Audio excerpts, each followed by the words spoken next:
Hello, this is Professor Sampson again from PS I Love Math, back with another banger, back with another statistical banger. Can I say that 3 times? Statistical banger. As I always say, can you really have a banger in math? I mean, isn't a banger just for like a prank video or something?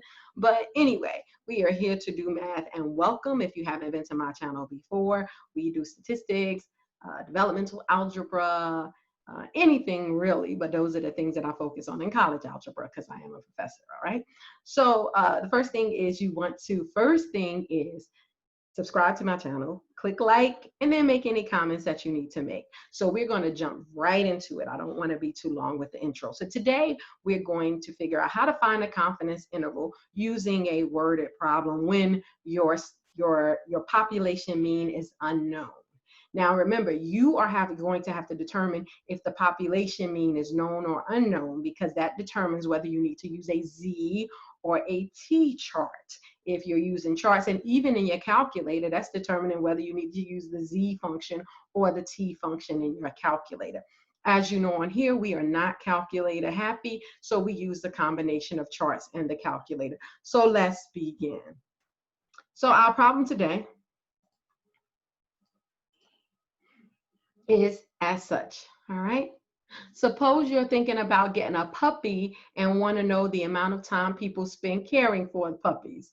Or you survey 31 puppy owners and find that the mean amount of time they spend caring for their puppies is 108.0 minutes per day. If the standard deviation is 17.0 minutes, construct a 98% confidence interval for the mean amount of time puppy owners spend on their puppies per day. Interpret the interval. Okay, we said a lot there. In the math, we don't want to keep reading and rereading. We want to go in and pull out numbers. So what I say the first step is to write down all of your knowns. Right? So write down all of your knowns so you can get that out the way so you don't have to go back and reread it. So the one thing that I like to do is I don't want to get caught up in the reading of the problem. I want to do the math and then I can go back and check anything else. So I start off with the numbers, 31 puppy owners. Well, we should know that that's what letter. Now you have to have the letter with, all right, the number. So this is N. N is equal to 31. That's our first number. Then we go over here and we see this 108 minutes. Well, what is that? When we check that out, that's the mean amount of time that puppy owners spend caring for their puppies, 188 minutes. So as we know mean, right, we have two letters for mean, right? We have the population mean, which is what? U, right? And then we have the sample mean, which is X bar. So how do we know which one it is, right? Well, is this a population mean or a sample mean? It's a sample mean because they're talking about the mean of these what? Of those 31 puppy owners. So it's the mean of that sample. So that's going to be X bar. And X bar is 108.0. That 0.0 is important. All right. The next thing it says is if the standard deviation. So we know it's the standard deviation, but again, standard deviation has two symbols. It has sigma, that's sigma, and it has S, right? What standard deviation are we talking about? Well, we're talking about the standard deviation of those 31 puppies of that sample. So that's going to be S.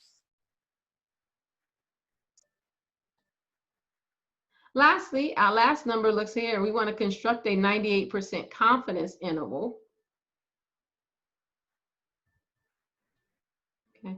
So for now, those are all the things that you have. You don't have anything else that can help you in this problem to help you solve the problem.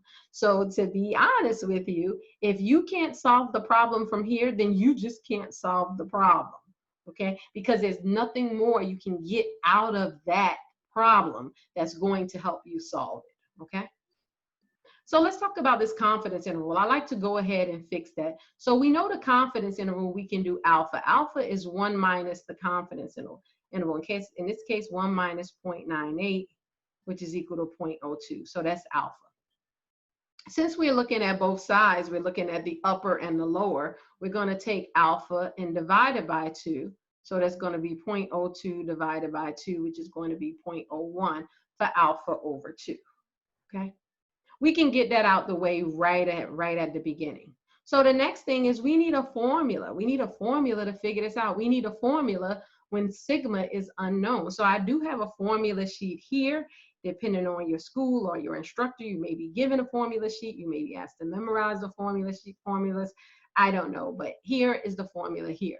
Remember, we're talking about T alpha over 2. Why are we talking about T instead of Z up here? We're talking about T because the population mean is not known. The population standard deviation, sorry, is not known. So if the population standard deviation is unknown, you're going to be using a T. So let's just write out that formula here.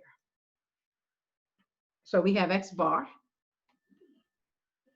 minus T alpha over 2 times S over the square root of N. And when you use T, you're going to use S.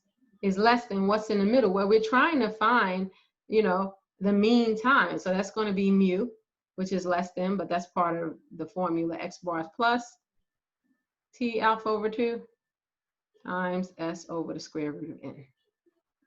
So again, depending on your professor or your school, some of you may be able to pop it right into the calculator, other people may not, but I'm going to plug in all the numbers, then we use the calculator to get the final answer. So the first thing here is X bar. We were given X bar as 108.0 minus. Now we need to find T alpha over 2. Well, in order to use our T chart, let's take a look at our T chart here. Here is our T chart. In order to use a T chart, what do we need? Well, we need degrees of freedom. We know degrees of freedom is N minus 1. So we have to go back, and we know what our N was, but let's go back. So we had 31, our N was 31. So our degrees of freedom is N minus 1, which is going to be 30. And we're also looking at an alpha of 0.01. So let's check out our T chart. So when we go to the T chart, we're looking for 30, and we're looking for 0.01. So let's check it out. So here is 0.01 up at the top, you can see, and then we go down to 30. Let's see if I can squeeze it in here a little bit. Yes, I just barely made it. All right, so if you go 0.01, you go down from 0.01 and you go across to 30, you should get it down here. You should get 2.457, all right? 2.457, 30 degrees of freedom at 0.01 is 2.457. So let's go back. So we know our T alpha over 2 is 2.457. So 2.457, and we just fill in the rest of the stuff. 17.0 all over the square root of 31, not 30, is less than mu, is less than the same thing, only with the plus for the other side.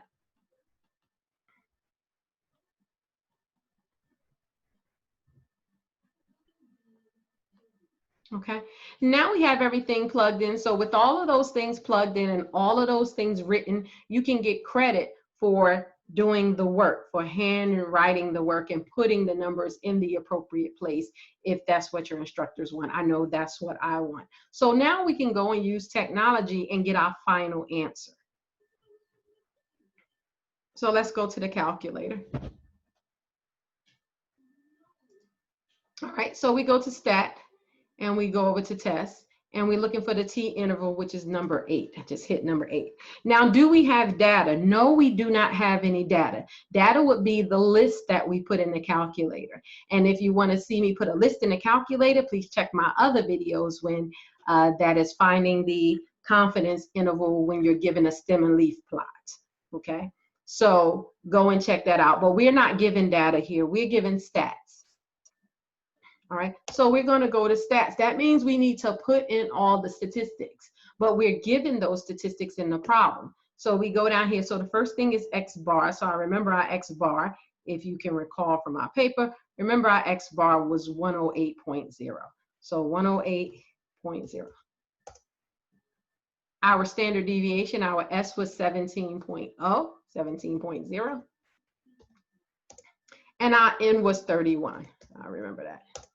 Our confidence level was 98% or 0.98, 0.98, all right?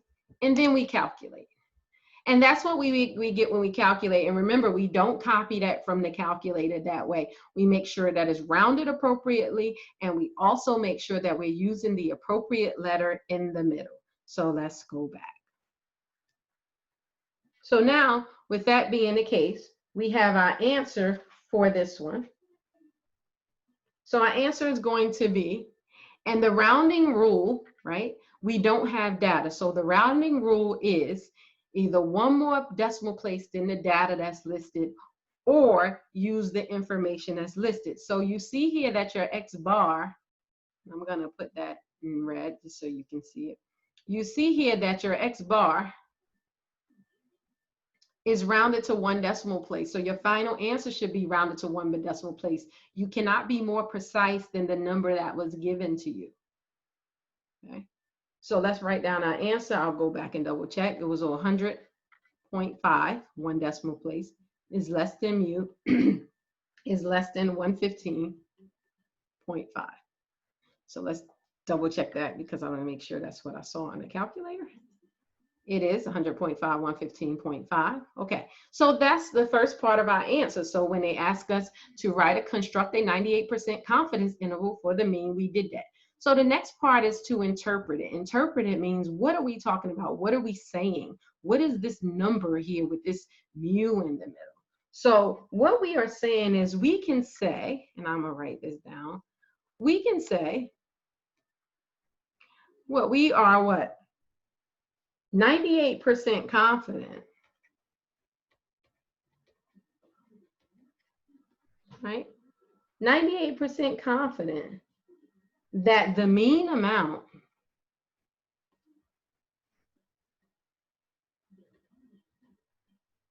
I think I want to type it just to make sure that it's that you get all of this, because the interpretation is where it's at in statistics. Okay, so let's type this in.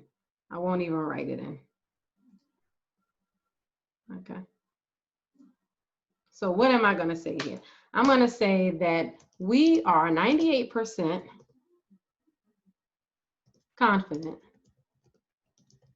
that, and we go right off the top, right, that the mean amount of time puppy owners spend on their puppies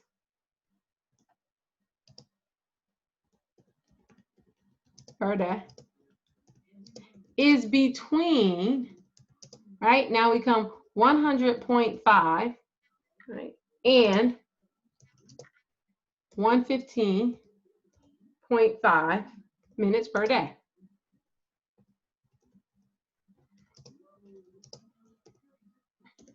Right? So that's our interpretation. All right? That's our interpretation. That's why we did all of that. That's why we did the whole thing, right? To indicate that we are 98% sure, right? We are 98% confident that if you need to take care of a puppy, you're going to spend between 100.5 and 115 minutes per day taking care of this puppy. All right. How do we know? We took a sample, right? We took a sample, and from that sample, we're getting our information. We're making a estimation of what would happen if you were able to take all puppy owners and you were able to do the population. So we use the sample, right, to come up with an approximation for what it would be for the whole population. So that's it. So that's how you go about finding a confidence interval for a population mean when your sigma is unknown. So I hope you enjoyed this video. I hope that you got everything out of it. If so, please comment, like, and definitely subscribe to my channel so that we can get more math bangers coming out. Thank you. This is Professor Sampson. P.S. I love math.